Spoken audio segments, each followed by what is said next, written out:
walk as the board gets owned. Welcome to Dad's Drafts, your new homegrown. Hello good people and welcome to another episode of Dad's Drafts. Now we're not going to do a draft, as you can probably see from the title. I'm back from a holiday and that's why it's a little bit late, but I'm still going to do it anyway. I've been to the pre-release of the Edge of Eternity set and I want to give you my thoughts about the set, but also the best commons and uncommons. Why the commons and uncommons? Because they are your bread and butter. Because if you have some nice rares and big bombs, that's all good and dandy. But eventually your deck will be mostly consistent of commons and uncommons. So I will walk you through it. Now about the pre-release, I did the two-headed giant version. It was a lot of fun. Good thing about the set, I think, to know is that it's way more basic than the previous ones, like Final Fantasy or maybe Target Dragonstorm. Those were rather more complex than these sets, and you can see that because it is they expect you mostly to just go two colors and do the thing that is meant for those two colors. Now if you want to look up the archetypes and what they all do, feel free to, of course you can, but I'm not going to get into that. I'm going to give you my thoughts about the best commons and uncommons. I'm going to go first all the commons by color, and then after that the best uncommons. So bear with me. We're going to start and I'm going to give you about 4 or 3 cards of the best commons, I think. We are going to start with white. We're going to start with Focus Fire. Focus Fire is a 1 mana white instant spell which says it deals X damage to target attacking or blocking creature, where X is 2 plus the number of creatures and or spacecraft you control. Now even without the bonus, it's already pretty decent. 1 mana for 2 damage instant is very good on an attacking or blocking creature, and this will most of the times be a 3 or 4 damage spell. Now if you can get this to hit, I think it's amazing. 1 mana to trade off for something with 4 toughness is always a great value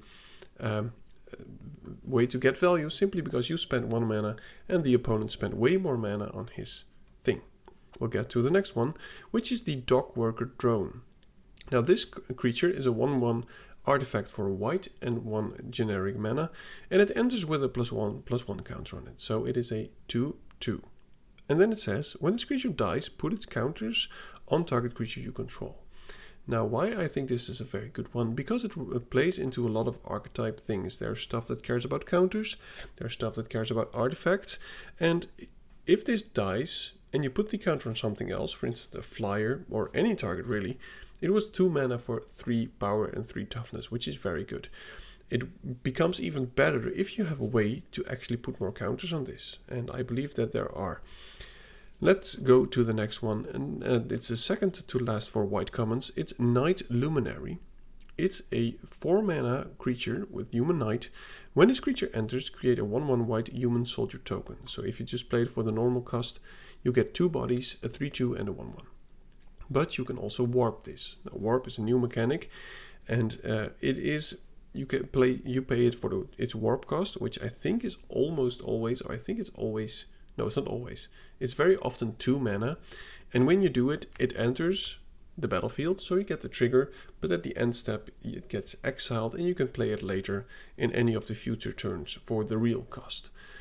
Now, I believe that warp is a very strong ability, and especially on this one, because if you can warp this for 2 mana and you get a 1/1, it can jump, it can do whatever, and then later you play this, you got a lot of value out of your card. Now the best common, I think, and I think it's going to be a bit mundane because it's the best common in many sets, it's Banishing Light. 3 mana to exile anything that the opponent has which is not a land is very strong, because there's some very, very big dudes. Now off to blue. And I will struggle with some of these words and names, so forgive me already. The first common, and I believe one of the best commons for blue, is Ilvoy Gillblade.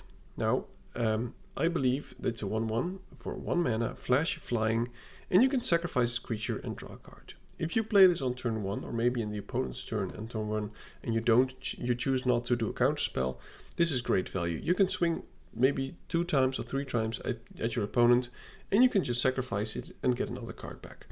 It is also very good for jumping, so if your opponent attacks with a big creature and thinks he can force you to do some unfortunate blocks, you can just flash this in, block it, sacrifice it, the opponent lost a attack turn, and you will pretty much lose nothing because it replaces itself. The next one is Lost in Space. We've seen this before. Instant for 4 mana, 3 and a blue. Target artifact or creature's owner puts it on their on their choice of the top or bottom of the library surveil 1. So you remove an opponent's artifact or creature, and they put it on the top or the bottom. Now I think that a lot of people find it ridiculous if you they don't want to spend a lot of mana to make the opponent put it on top, but it's actually very good. I know it's not a removal spell, but making the opponent lose a draw step is very, very big. So I think this is amazing, and the Surveil one is very relevant as well. Then we get to Cryogen Relic. It's a 1 and a blue for an artifact. When this artifact enters or leaves the battlefield, to draw a card. So that means that whenever you play this, you're already getting a card. But also when you sacrifice it, which is the other ability, for 2 mana, sacrifice the artifact, put a stun counter on up to 1 target tapped creature. Now it's very important to note, the creature has to be tapped that you're putting this on. So it's just card value. I mean, 1 card to get 2 cards is good. And if you can slow the opponent down by tapping or keeping something tapped, it's quite big. One of the strongest things about this card, I think, is the idea behind it. If you have this on the battlefield, your opponent will probably not attack with this big dude because he knows it's going to be tapped for another turn. So that's also taken into consideration. And the other blue best uncommon is Cryo Shatter. It's a 1 mana spell. You enchant a creature, it gets -5/-0, and when the enchanted creature becomes tapped or is dealt damage, destroy it. There's a lot of ways to tap your opponent's creatures in blue, so it's easy to destroy it. But other than that, if you play this on anything, it's already very good because it's 1 mana. Now, of course, the creature doesn't lose its abilities, which is very important to note. Then we get to black, and I think black is one of the stronger colors in this set, which was about time, because I've really found black underwhelming in the last few sets, and I like playing black, especially with blue. Anyway, Decode Transmissions. It is a 3 mana, so 2 and a black. For a sorcery, you draw 2 cards and lose 2 life. Now that's already a card that people often like to play in black, because black doesn't have a lot of card draw abilities. But it also has Void. And Void means it's whenever a permanent left the battlefield, so that's not even your permanent, any permanent, or if you warped something, and black does have a lot of warp stuff. So if that happens, Void, when you cast this, if non-permanent left the battlefield this turn or a spell was warped this turn, instead you draw 2 cards and each opponent loses 2 life. Very strong in 2-headed giants, I can tell you, because then the opponents both lose 2 life, which means 4 in total. Next one is Graph Kill. It's a 4 mana instant exile target creature or spacecraft. Main boardable, I think, in any situations. There's a lot of big spacecrafts you want to get rid of. And it's also important to note that, of course, exiling is also very relevant. Because there's, for instance, in red, there's cards that care about stuff in the graveyard, artifacts in your graveyard, and this kind of plays around that. Next one, Graphback Monoist.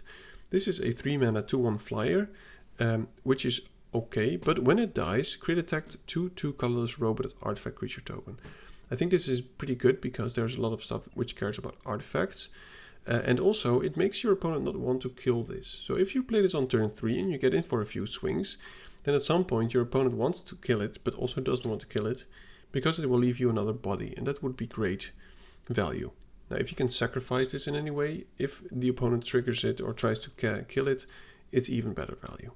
Number 1, I think the best uncommon is Depressurize. It's 2 mana for a black instant, 1 and a black. Target creature gets -3/-0 until end of turn. Then, if that creature power is 0 or less, destroy it. It deals with a lot of big booty creatures. If you, for instance, play against a 3/5, this kills it for 2 mana, which is very strong. And I think this is just a very good card, simply because it's also a combat trick, so you can use it in both ways. Next we get to red. Bombard is one of the best uncommons, I think. 3 mana, 2 in red for a instant 4 damage to target creature. It's just amazing. Great card, you should always play it. There's a lot of cards in here which you can easily kill it with it. The next one, which I also played on my pre-release by the way. I played a red-white artifact deck, was a lot of fun. We got second place by the way. It's or played Bengalin. It's a 2/2 for 2, which is already okay, but it has an amazing upside. It's an artifact creature, so it does stuff with artifacts, which is relevant. And it says, when another artifact you control enters, you may pay 1. If you do, put a +1/+1 counter on this creature. Now, if you play this on turn 2, and your next turn to play is another 2-drop, which is an artifact, you get a 3/3, which most of the times you can just keep swinging with. And if you do that every turn, this becomes very big, and your opponent has to use an expensive spell on your cheap creature, which is great advantage. Next one is Zookeeper Mechan. I really like the art, by the way, here.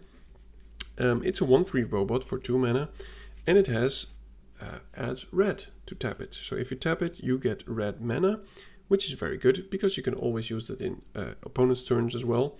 And you can use 6 and red to target creature you control gets +4/+0 until end of turn, activate only as a sorcery.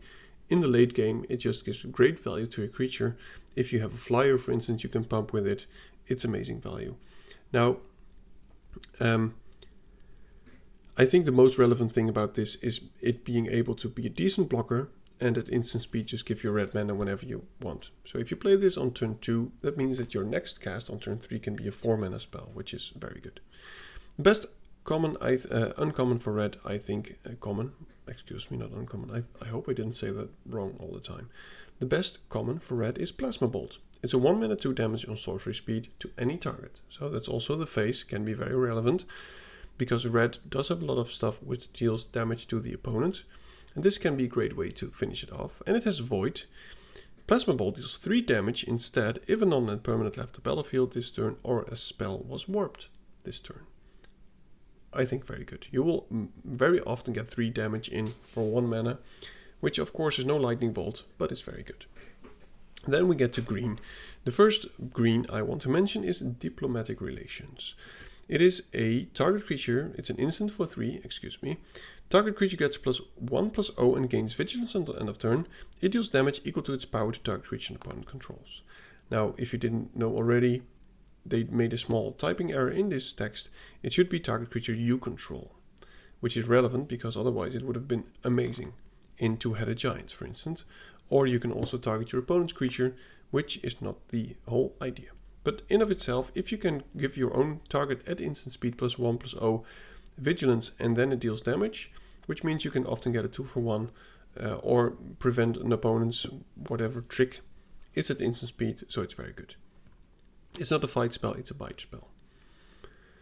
Next one, number 3, is Galactic Wavefarer, which is a 3 mana 3/3. When its creature enters, create a lander token. And it says here that lander tokens are tokens which are 2 mana artifacts, and you can sacrifice them and tap them, and then you can search your library for a land card, put it on the battlefield tapped, and then shuffle, which is very strong because green cares a lot about ramping. I think this is an amazing card, simply because 3 mana 3/3 with an amazing upside. You should play it. Next one, Samis Curiosity. It's a 1 mana sorcery for green. You gain 2 life, create a lander token. If you play this on curve turn 1, then turn 2 you get a lander token. You sacrifice on turn 2. Maybe you would have taken some damage, but you've also gained 2 life, so I think it's pretty even. But that means that on turn 3 you have 4 mana. On turn 4 you have 5 mana. On turns, well, you get the idea. I think this is amazing. If you can play this soon early, it will give you great value. And the last one, Gene Pollinator, does the same thing.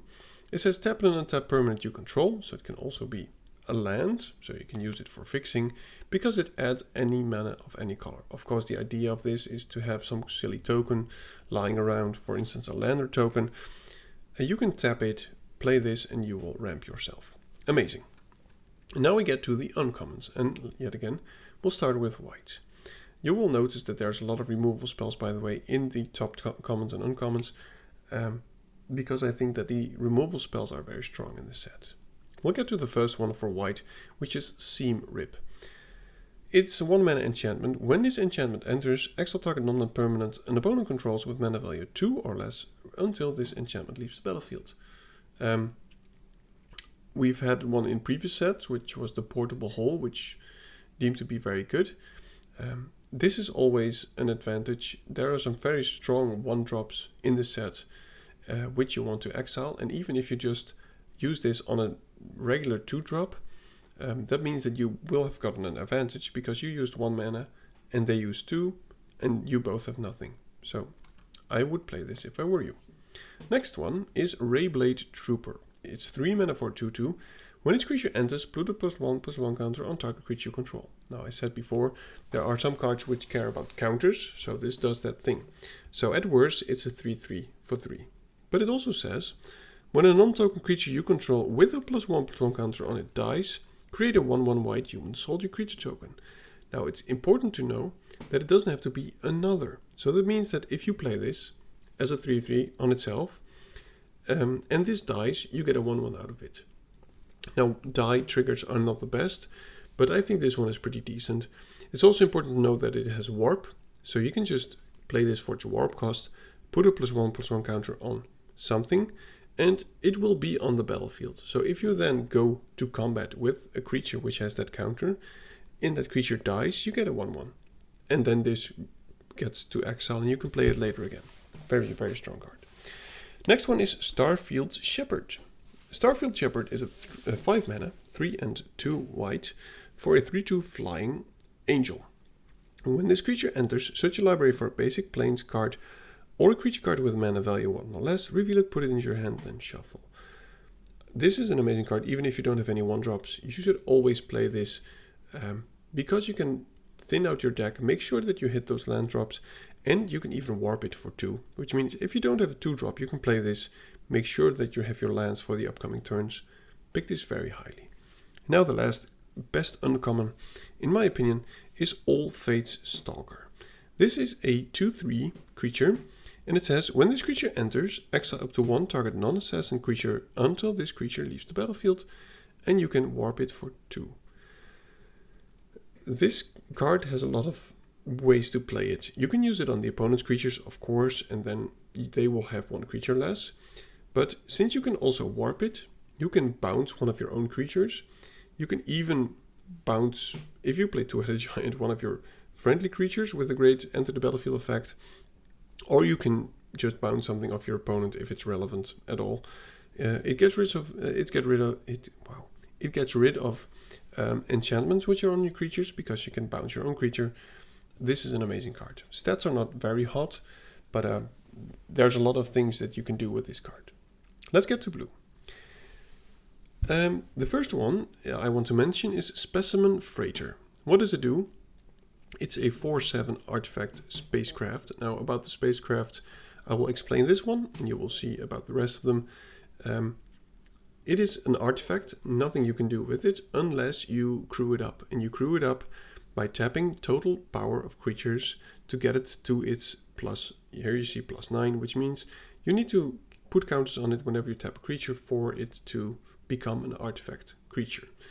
It's also explained there. I think I've even explained it worse than it says on the card. But pretty much you play this, then you have a creature lying around, you tap it, it's a 4-power creature. You tap the 4-power creature, you put 4 counters on this, and once it reaches the amount of counters, you can actually do what it says. But this one has, when a spacecraft enters, return up to 2 target non-spacecraft creatures to their owner's hands. I think this is one of the best things to bounce or to play. If you have 6 mana, you bounce 2 creatures. I remember there was a dragon in Tarkir Dragonstorm which did this, which was a rare. It was one of the best rares, and of course this is not a permanent body, but the effect of bouncing 2 things is very strong. And then we get to the next one, Tractor Beam. It's 4 mana, 2 and 2 blue. Enchant creature or spacecraft. When this enters, tap target permanent. You control the enchanted permanent. Enchanted permanent doesn't untap during its controls. Untap, tap. What this does is you get the opponent's creature or spacecraft, and it stays tapped on your side of the battlefield. Now, if it has some kind of static ability, I think it's very strong. And if it doesn't, it's still a 4 mana removal spell. So I would pick this very highly. Next in blue, I've also played against this in the pre-release and it was very strong. Mechan Assembler. Excuse me.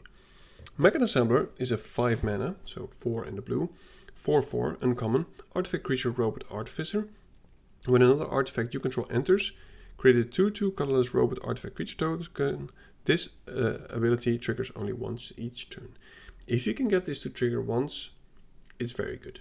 This especially goes well into the blue-white or blue-red theme.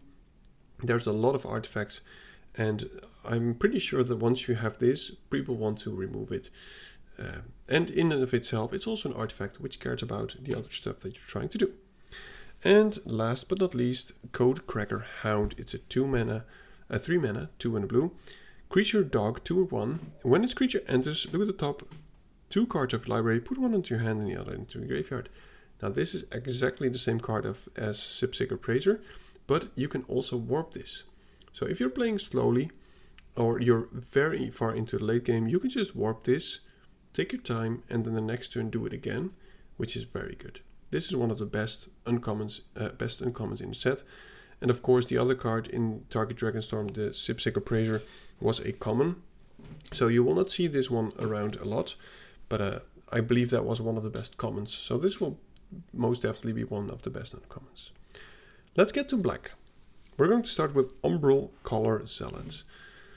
It's 2 mana for a 3/2, which is already very good. You would just play this anyway, even if it, well, not always, but wouldn't mind playing this even if it had no text at all. But it says, sacrifice not the creature artifact, surveil 1. You don't have to pay to sacrifice, which makes this a very good card, and I'll explain why. It means that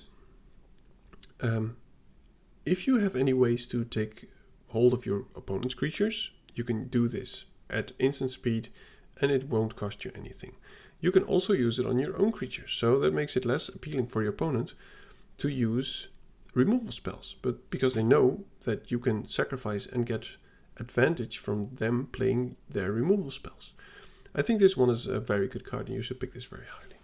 Next one in black is Vote Out. It's a sorcery, 3 and black with Convoke, which means that you can tap other stuff by casting this, and every creature you tap, it makes it cheaper.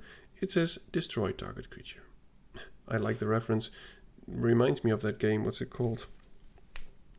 With the spacecraft, and you have to... well, help me out. You probably know what game I mean. I'm not sure what the name was. I've played it. Anyway, even for 4 mana it's acceptable, but the odds of you having 2 or 3 creatures lying around making this a very cheap removal spell is very good. Also important to note that if you combine this with white has some stuff, white-black, about casting your second spell. This is something which makes it very easy to trigger casting your second spell. Next we have Tragic Trajectory. That's a tongue twister. It's 1 mana for a sorcery. Target creature gets -2/-2 until end of turn. It has Void. Target creature gets -10/-10 unless Void. Well, I'm not going to read it every time. I find it strange, by the way, that if they give something a name, Void, and then explain it every time, what's the reason of giving the name? I guess for other cards to know what Void is, but otherwise there's no reason to explain it every time.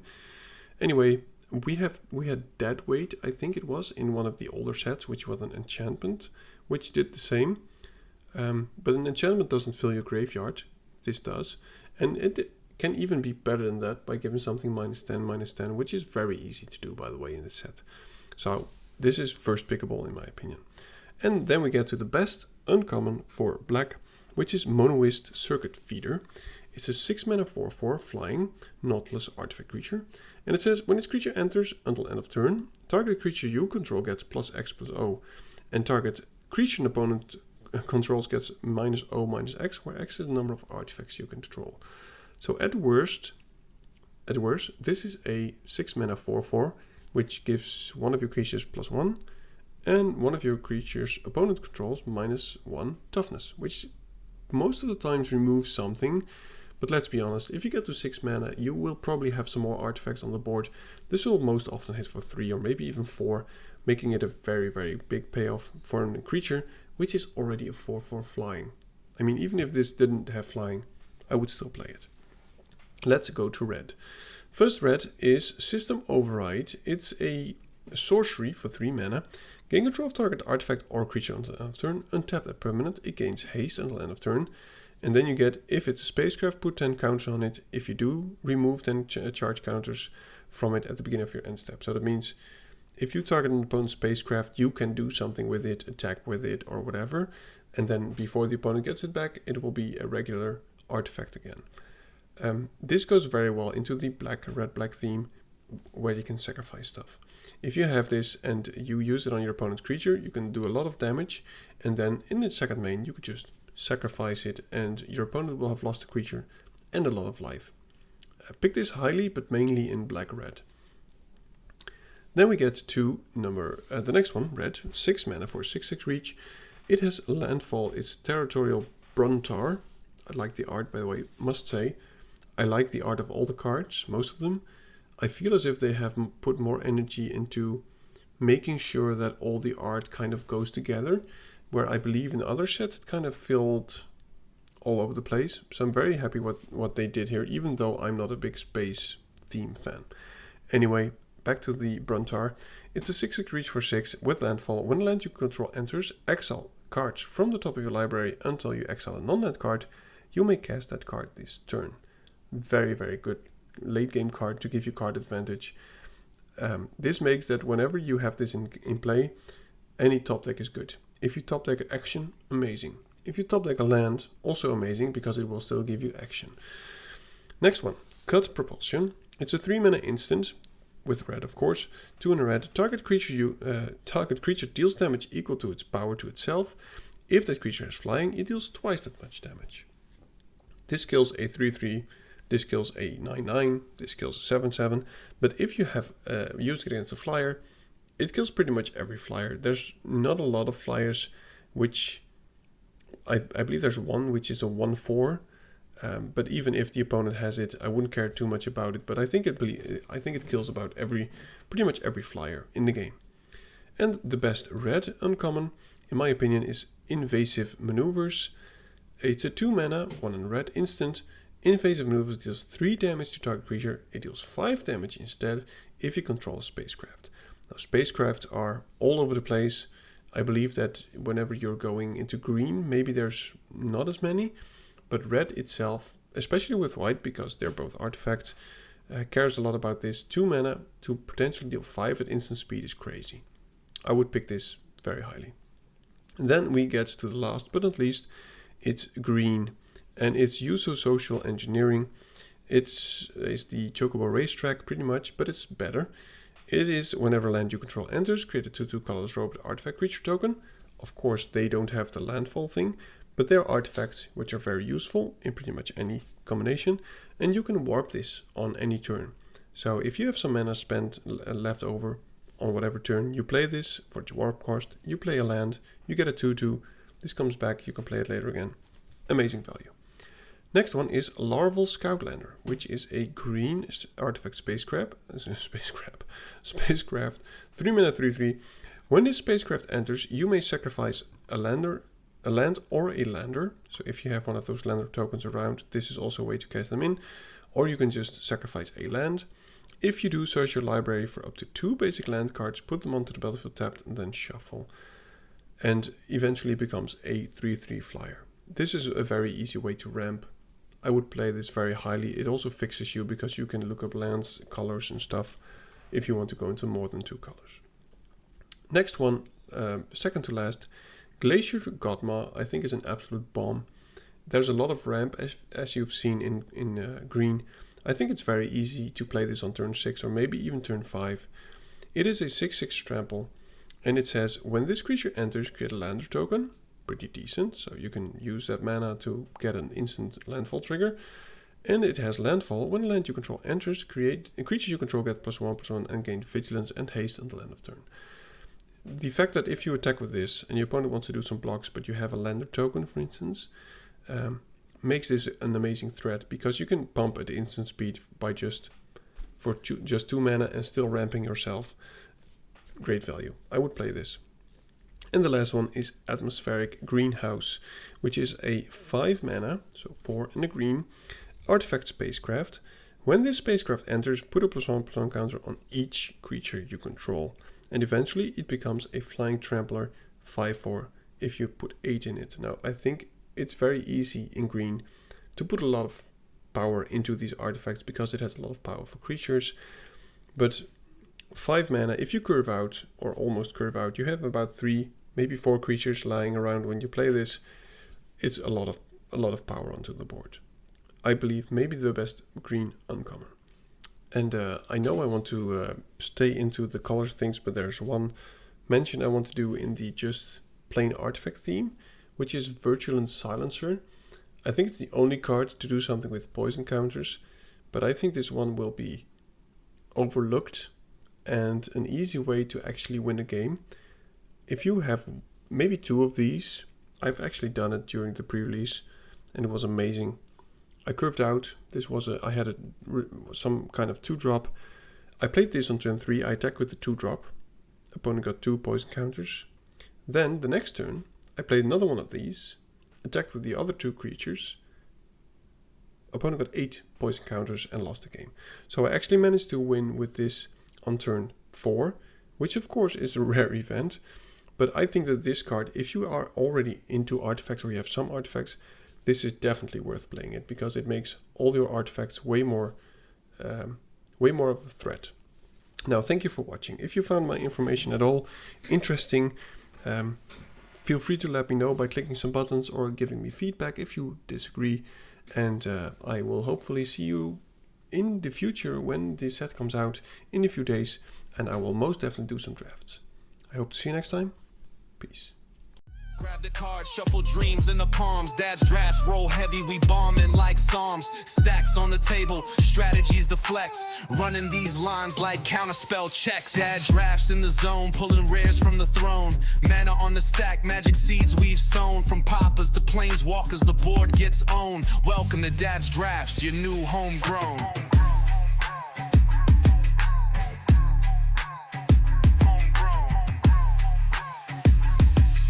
Welcome to Dad's drafts, your new homegrown.